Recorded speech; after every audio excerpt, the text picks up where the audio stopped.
Bonjour les amis, comment vous allez? J'espère toujours très motivé pour poursuivre la formation. Alors dans l'épisode passé, nous avons installé Angular et je suis très heureux de savoir qu'il n'y a pas de questions vu qu'il n'y a aucun commentaire. Alors dans cette partie, nous allons voir de façon globale ce qu'on appelle Angular et dans les épisodes prochains, on va commencer par mettre en place notre structure du projet.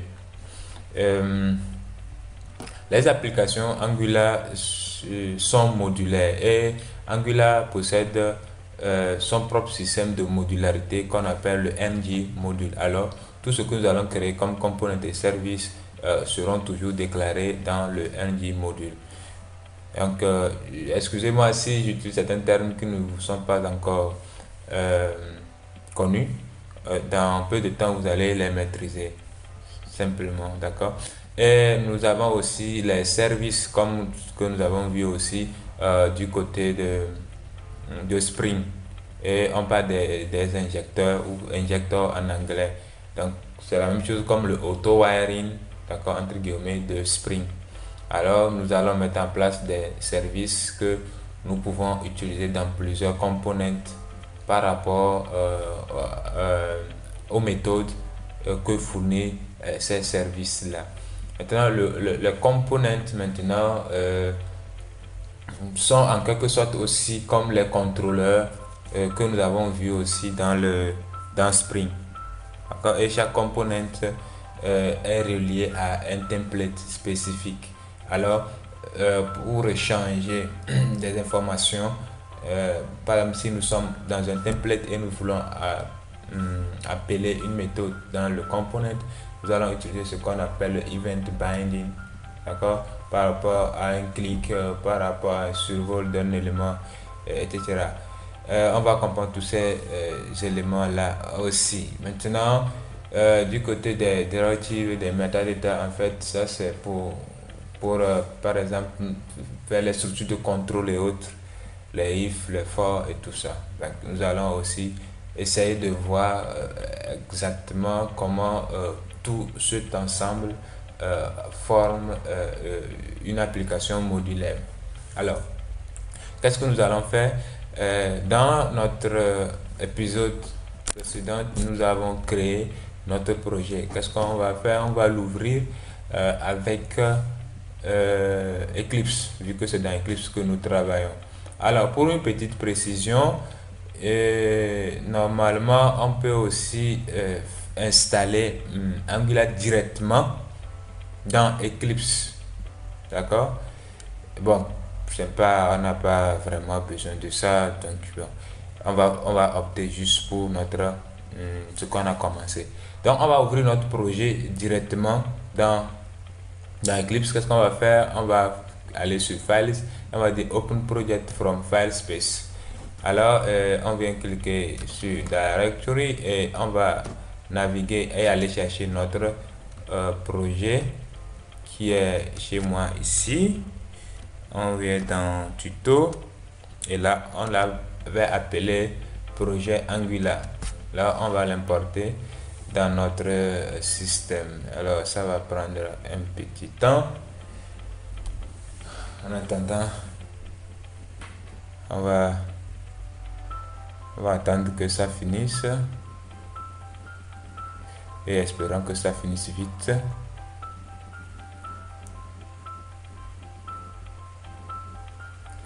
Donc, ce que nous allons faire, je vais entre-temps aussi vous consacrer un peu du temps.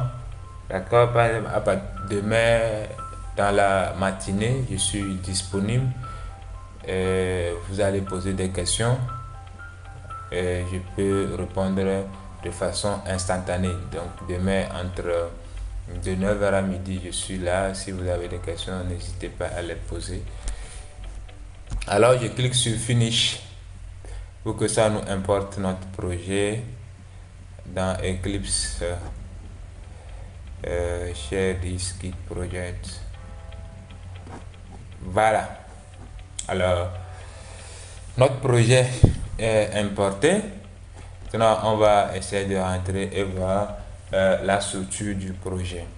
Donc, directement quand vous rentrez, vous avez un dossier E2E, ça ne nous intéresse pas. Notre module, ça c'est l'ensemble des modules qui sont installés, qui sont venus avec notre projet. On va aussi comprendre ça après. Dans source, on va rentrer dans source. On a le app, c'est dans le app que nous avons notre projet. D'accord? La première des choses qu'on va faire, on va essayer de faire une installation. Nous allons installer Bootstrap dans notre projet. D'accord? Nous allons installer Bootstrap dans notre projet. Alors, il faut se rendre dans le projet comme on l'a fait. D'accord? On peut venir directement ici. On clique sur Shift. Bon, on appuie sur Shift, on fait clic droit et on ouvre ici, le PowerShell. D'accord? Et vous avez normalement possibilité aussi de passer par ici pour pouvoir faire le travail. Mais bon, je préfère très souvent utiliser le PowerShell. Ici, pour installer Bootstrap, afin de pouvoir l'utiliser dans le projet, on va taper la commande npm install. On va installer la dernière version de Bootstrap. Alors, on tape npm install Bootstrap les tests. C'est pour dire que nous allons installer la dernière version de Bootstrap et vous validez. Rassurez-vous que vous êtes dans la racine du projet. D'accord? Rassurez-vous que vous êtes dans la racine du projet avant de taper cette commande là. Alors, ça va nous installer le Bootstrap. Voilà. Donc, Bootstrap est installé. Une fois que Bootstrap est installé, qu'est-ce qu'on va faire? On va aller importer les classes Bootstrap. On va importer ces fichiers. Donc, pour appeler maintenant les fichiers CSS Bootstrap SN, nous allons utiliser ce dossier style.css. Alors, pour faire les imports, on va taper import. Import arrobas, un instant, ouais, je pense. Bon, ce qu'on va faire, je pense que je l'ai quelque part ici. Ok, bon. C'est pas tout, je vais avoir en tête, hein. Bon, ok, donc c'est plutôt arrobas import. Ok, donc voilà, donc nous avons maintenant importé les fichiers CSS Bootstrap que nous allons utiliser. Donc normalement quand vous faites les installations, Bootstrap que nous avons installé normalement doit être dans le node module, et si vous fouillez bien, vous devez avoir le dossier Bootstrap. D'accord? On doit normalement avoir le dossier Bootstrap, c'est ça.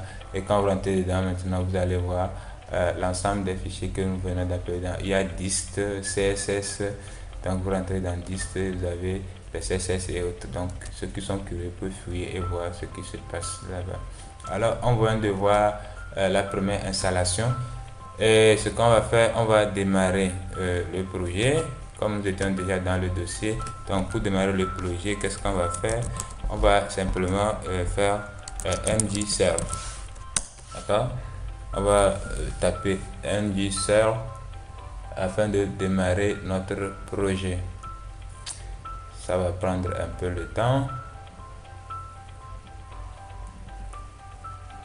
Donc par rapport à ma disponibilité, si quelqu'un entre-temps aussi a un projet sur lequel il travaille, il peut me contacter. Je suis là, je peux aider à tout moment, même si ce n'est pas sur le projet sur lequel nous sommes en train de travailler. Je vais répondre à toutes vos questions, je vais vous donner des indications pour pouvoir réussir vos projets. N'hésitez surtout pas. J'ai mon adresse mail qui est là, vous pouvez m'écrire aussi, je vais vous répondre. Ah, là, nous avons un petit souci. C'est quoi le problème? Angular style.css, qu'est-ce que j'ai mal fait? Un instant. Actualiser. Qu'est-ce qu'il dit? Alors un instant, je vais être sûr que l'erreur vient de là. Ok, donc si l'erreur vient de là, alors on va essayer de voir c'est quoi le souci. On va aller pas à pas. On importe ceci. Est-ce qu'il y aura erreur? Ok, ça compile parfaitement, il n'y a pas d'erreur. J'importe celui-ci et je vais voir c'est où le problème. Bon, je vais importer les 3 lignes. Je pense que le dernier là n'existe pas, c'est pour ça qu'il nous cause des problèmes. Alors est-ce que ça compile ou pas? Ok, successfully. Ok, donc on vient de démarrer notre projet. Donc on va aller sur localhost 4200 et là welcome to projet Angular. Voilà, donc maintenant qu'est-ce qu'on va essayer de voir? On va essayer de voir est-ce que notre système, les appels Bootstrap que nous avons fait, est-ce que ça marche? Bon, il y a un petit souci de connexion. On va juste voir comment est-ce que ça marche. Bon, on va faire copier-coller. Donc qu'est-ce qu'on va copier-coller? On va peut-être copier ceci et là. Donc on va aussi comprendre en même temps que quand vous démarrez votre projet Angular, la première page qui s'affiche comme ceci, en fait, c'est cette page là, d'accord? C'est celle-ci. Donc vous êtes dans le app.component.html, c'est cette page qui s'affiche quand vous lancez votre projet. Alors nous pouvons supprimer facilement et puis coller ce qu'on vient d'importer là dedans et ça va compiler, recharger, on va voir. Voilà, donc on voit les bordures et autres, sauf que l'image, nous n'avons pas l'image, donc on comprend très bien que Bootstrap est bel et bien importé dans le système. Alors pour être sûr, on va prendre celui-ci aussi, on va changer, on va voir le résultat, ça va recharger. Alors voilà, on est tous convaincus maintenant que Bootstrap est importé très bien dans notre projet. Alors on va essayer rapidement de comprendre ce qu'on appelle d'abord component et le template. D'accord? On va essayer de voir ce qu'on appelle component et le template. Ici vous allez voir que nous avons un component qu'on appelle le app.component, d'accord, et il est, comme je l'ai dit, il est forcément lié à un component. Donc les templates en fait c'est les fichiers HTML qui sont liés au fichier .ts. Donc le component de ce fichier excusez-moi, de ce fichier .html, c'est le app.component.ts, d'accord. Donc vous venez ici, quand vous rentrez dans ce fichier, vous allez constater que le template est bien déclaré ici et on donne le chemin pour accéder à ce template là.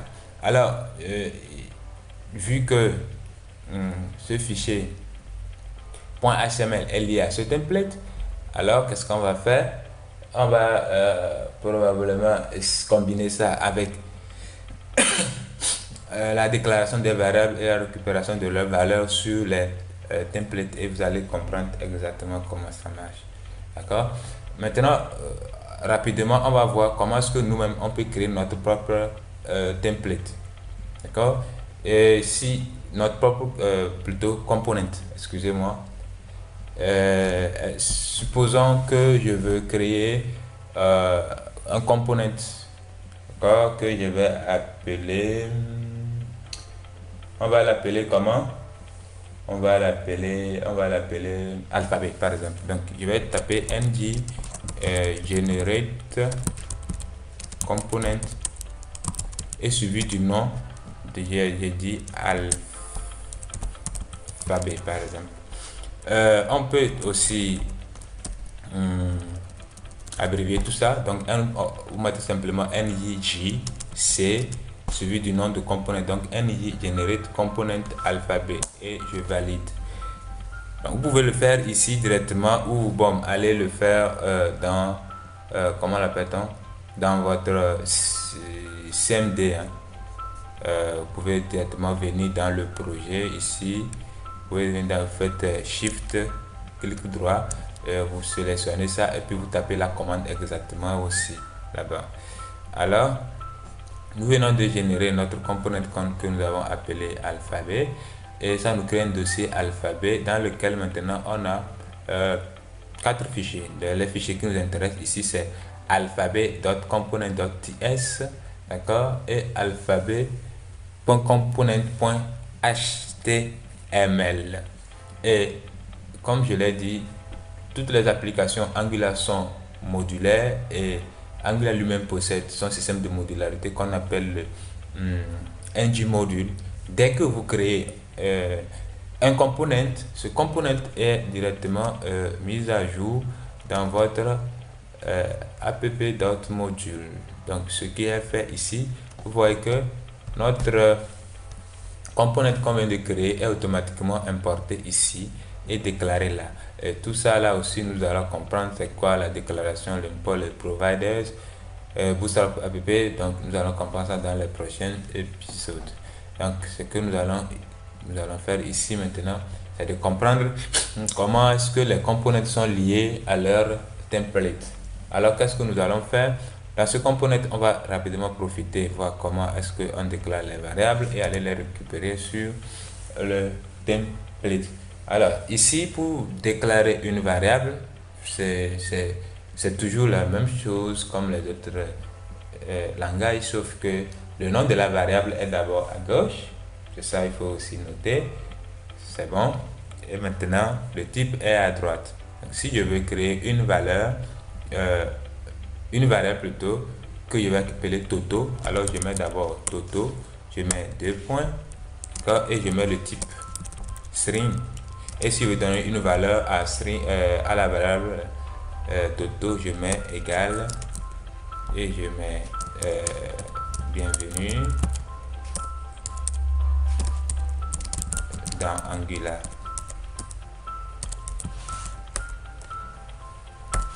Ah, excusez-moi, ici normalement c'est simple code et vous enregistrez. Bon, ne regardez pas trop ces erreurs. Bon, je parle de ce, comme ça, souligner string ici. En fait, ce n'est pas une erreur, mais c'est un warning. On peut s'en passer de ça si on veut l'éviter. Sinon, ça n'a aucun problème. D'accord? Mais si vous voulez, par exemple, l'éviter, il va falloir qu'on aille faire des configurations dans le testline.json, mais après on va le faire. Maintenant, une fois que la variable est configurée ici, nous pouvons où est son template? On va dans le template de alphabet. Voilà, cette variable est maintenant normalement accessible ici. En faisant l'interpolation, nous pouvons afficher la variable Toto là. On va aller voir comment est-ce qu'on appelle la variable Toto.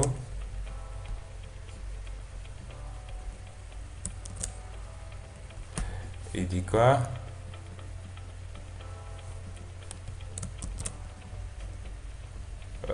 Qu'est-ce que j'ai mal fait?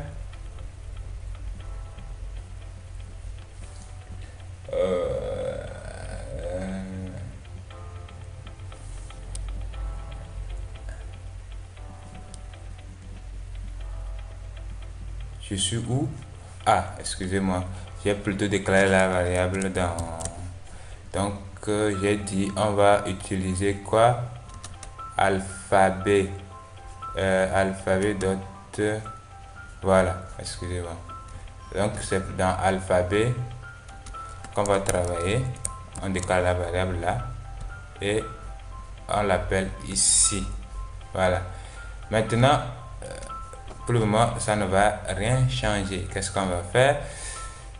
Donc, dès qu'on va apprendre à mettre en place les routes, on va savoir comment appeler directement cette page pour l'afficher. Mais pour le moment, nous allons appeler cette page dans le component de base afin de pouvoir l'afficher. Alors, pour appeler ce component dans un autre component, nous allons utiliser son sélecteur. Donc, on va copier son sélecteur. On revient dans le component de base. D'accord? Où est-ce qu'on va le mettre? Donc, on va voir comment ça s'affiche. Special title. Donc, ici, nous allons le mettre juste en haut là. Donc, ça se représente exactement comme des balises. Alors, dès que vous l'appelez dans ce component, automatiquement, il va à l'affichage, d'accord, de ce component de base, il va aller appeler le contenu de ce template lié, d'accord, à son component, d'accord. Donc, ce qui va faire que quand nous allons venir ici, nous allons avoir bienvenue dans Angular. Vous comprenez, j'espère. Qu'est-ce que nous avons fait? On a créé un component, on a son template, d'accord, et dans son template, on a appelé la variable Toto que nous avons déclarée ici. Et maintenant, on vient dans le template qui s'affiche là, d'accord, afin de pouvoir afficher le contenu de ce template. Nous venons dans ce template et nous appelons le component. Et ce component, son sélecteur, c'est lui. Alors, quand vous allez créer vos components, c'est avec les sélecteurs que vous appelez les components dans les autres components. Bon, ne vous embrouillez pas, posez des questions et vous aurez des réponses. Alors, nous avons pour le moment déclaré une variable simple de type string. Nous pouvons aussi créer une variable, comment on va l'appeler, âge de point, si c'est un nombre, pam number égale pam 5. C'est bon, ça c'est une variable de type nombre. Donc number, dans Angular tout est number, d'accord. Donc je viens de déclarer une variable de type number, et si j'ai besoin d'afficher son contenu aussi, je vais juste venir ici et puis appeler aussi la variable âge, d'accord, la variable âge, et la variable âge va apparaître ici. Alors, nous allons en même temps aborder aussi la notion des métadata, d'accord, les déclaratives. Par exemple, si je veux pouvoir mettre une condition sur l'âge avant l'affichage ici, par exemple, je rentre dans le, donc au lieu de mettre directement ça, qu'est-ce que je vais mettre? Je vais ici, je rentre dans la balise, je vais mettre ngIf, d'accord, c'est comme la structure de contrôle que vous connaissez. ngIf, j'ai la variable ngIf inférieur à 5, d'accord, inférieur à 5, d'accord. Qu'est-ce qu'on va dire? Tu es un gamin, tu es un gamin. Et maintenant, si c'est supérieur à 5 par exemple, alors on va dire bienvenue Fofo. Voilà, bienvenue Fofo. Vous voyez? Alors donc en fonction de la valeur de âge, maintenant le contenu va s'afficher. On va voir c'est quelle valeur que nous avons donné à âge ici. On a donné 5.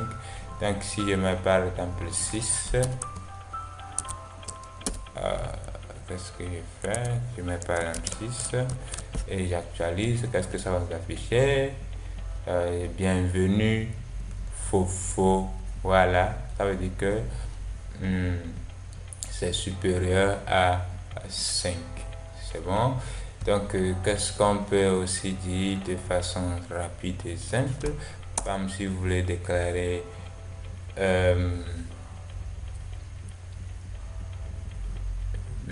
un tableau, par exemple, et tout ça. Comme c'est la même chose comme le JavaScript. Je suppose qu'en fait, il n'y a pas, il y a pas quelque chose de compliqué. Donc, ce qu'on va faire, on va aller un peu rapidement et mettre en place ce projet et revenir carrément prendre un Angular de bout en bout et comprendre tous ces contours. Alors pour le moment, pour pouvoir réussir le projet, et si vous avez un petit souci, n'hésitez pas à poser des questions. Donc si je veux pas me déclarer un tableau, qu'est-ce que je vais faire? C'est toujours comme les tableaux que vous déclarez habituellement, un tableau de string par exemple. Donc je vais mettre les alphabets dedans, B, B, et puis C, d'accord. Voilà, ça aussi, ça demande d'espacer un peu ici. Voilà un tableau, donc c'est rien du tout. On va s'arrêter ici. Donc dans la prochaine épisode, qu'est-ce qu'on va faire? On va comprendre un peu les services. D'accord, comment injecter les services, c'est quoi l'utilité des services, et rapidement voir comment est-ce qu'on fait aussi la configuration du fichier package.json où nous allons faire des importations exactement comme dans le fichier qu'on fait XML de Spring. Donc ici nous allons faire appel à l'ensemble des dépendances dont on aura besoin pour notre projet.